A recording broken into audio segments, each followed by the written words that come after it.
Welcome to the Sound of Resistance channel.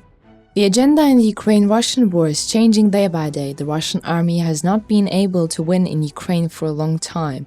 The heavy defeats of the Russian army in Ukraine have heavy consequences. Russian leader Putin is busy paying the bill for invading Ukraine.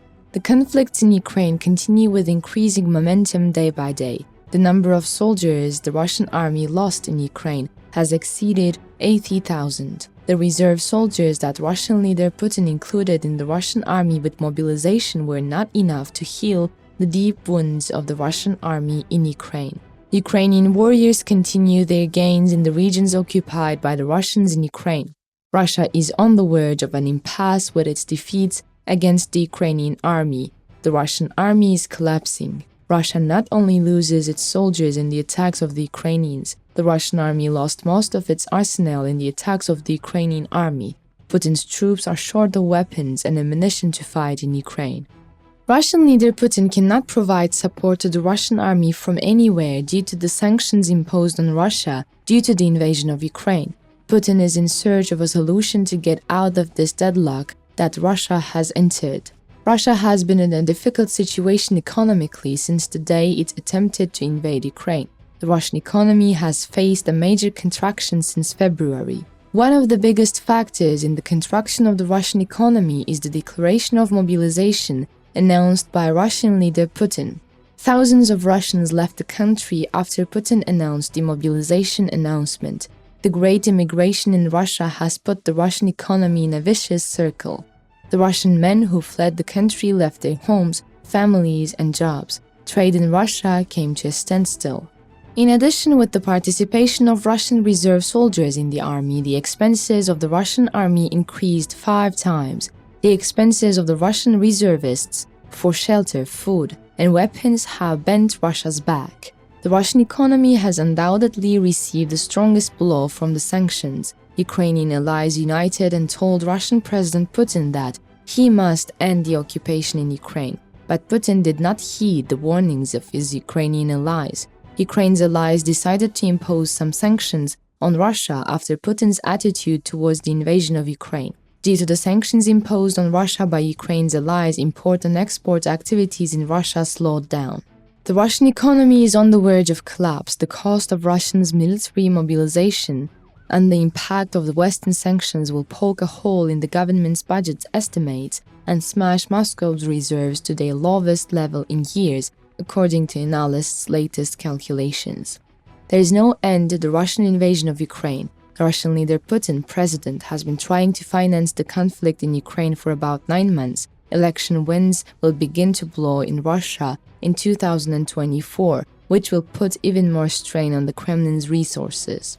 Putin's current 4th presidential term ends in 2024, and he has yet to say whether he will seek re-election. Judging by past campaigns, he is very likely to woo voters with promises to spend more salaries, benefits, and pensions. The state's social obligations are an absolute priority, Kremlin spokesman Dmitry Peskov told reporters on Wednesday, although Putin has yet to decide whether he will run in 2024. Moscow has prepared a 2023 budget that does not take into account the cost of 300,000 reservists, announcing the annexation of 4 regions of Ukraine after 8 months of what it calls a special military operation. The West is after interactions that will target the Russian economy. The West entered into efforts to limit Russia's energy export prices. Although Russia's economy initially withstood the waves of Western sanctions imposed on it relatively well, the effects of the sanctions are starting to show. The macroeconomic forecast on which the budget is based was calculated prior to mobilization, said Alexandra Soslina, an independent analyst. Putin does not take into account the new sanctions and therefore the calculated budget does not reflect the truth, said. Russian official forecasts predict GDP to fall by 0.8 next year. The Russian Finance Ministry expects the budget deficit next year to nearly double from this year to reach 3 trillion rubles, or 2% of gross domestic product. Analysts at the state bank VTB R.MM estimate the deficit at 4 to 4.5 trillion rubles. Moscow sees energy revenues next year at 9 trillion rubles, or a third of its total revenue. Western analyzers interpreted the economic data announced by Russia. The Russian Ministry of Finance predicts that amazing things like energy income will remain as before, just as Russia will continue to produce the same amount of oil with demand unchanged, said an economist at a Western financial firm. As Europe cuts ties with Russia, Moscow risks losing a staggering 55% of its petroleum product exports, or more than 80 million tons next year, according to the Russian government's estimate. Gazprom's gas exports have already fallen by 43% in the January-October period compared to the same period last year.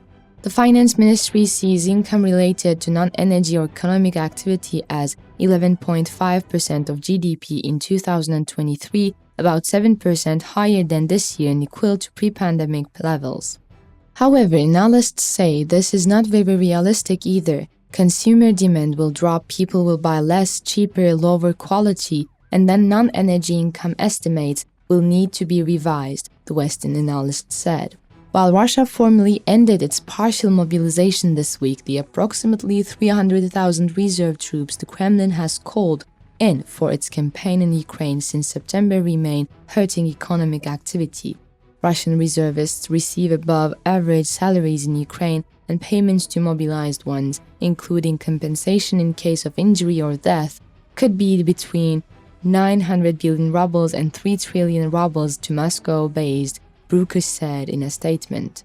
The Russian Ministry of Finance chose to remain silent after the Russian investment director's revelations.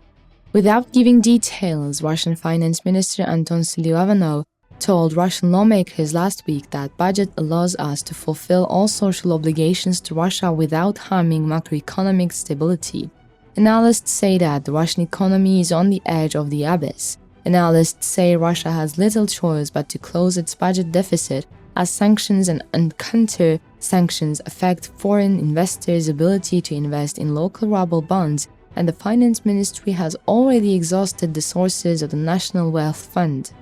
Analysts added that Russia begins actively spending NWF money on everything from economic support to social payments. The Finance Ministry will cut the funding in half by the end of the next year to 6.25 trillion rubles, or 4.2% of GDP, the lowest level since 2018, thinks he has fallen. Russia is too weak to survive this winter. If it falls to 5.95 trillion rubles, or 3.7% of GDP, by the end of 2024, the amount of cash remaining will be the smallest reserve Russia has had in the past 2 decades, according to budget comments by the Russian state audit.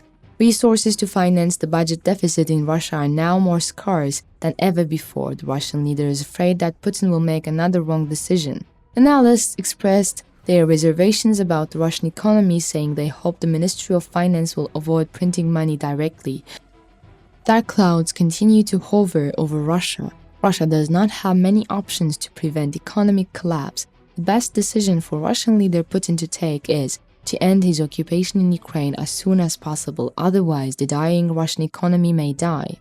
If Russia continues its occupation of Ukraine, it will have to be a great cost. However, the Russian economy did not have the strength to beat these costs. It is imperative that Russian leader Putin backs down from some of the decisions he made in Ukraine. Thanks for watching us.